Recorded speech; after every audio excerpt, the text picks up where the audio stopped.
ng pagpasok niyo, hindi naman siguro tama o wala naman siguro nagbigay ng pahintulot makipaghabulan. So, sinasabi niya that this incident of the arrest, we agree to disagree at magkasayte. I-explain to him that this is not a criminal or a administrative case that needs further study at meron ng due process. This is a contempt case.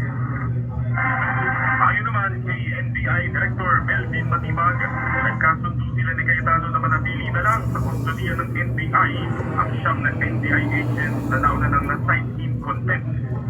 Yeah, there is contempt but there will be transfer custody under the command of the NBI. So, we are finding the Senate is pumayag yung mga senador na okay naman and everything. Kung na lang, so they can also kung ano. Inirerespeto rin ni Atty. Matibag ang resolusyon ng Senado na manatili muna sa kanilang protective custody si Bato de la Rosa, pero umaasa siyang tutugon ang mga ito sakaling kailanganin ng sagot ng senador sa ilang legal na issue. They are ready and there was also a resolution to understand that the Senate mentioned that that and so Bato will be affected. So kami naman on the executive side, we respect the co-equal president, di ba? So kailangan siguro yung senator Bato sa mga kailangan siya mag-contingency, magkatungkol doon ng invitation so hindi siya.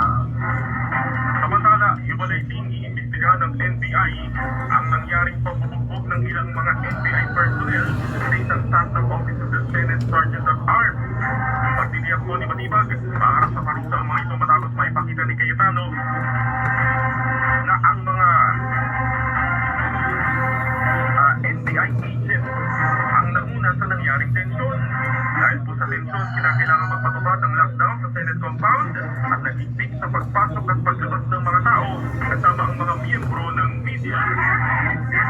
Sa kaugnay na balita, tayo ay humingi muna ng live situational report sa labas po ng Senado dyan sa Pasay City.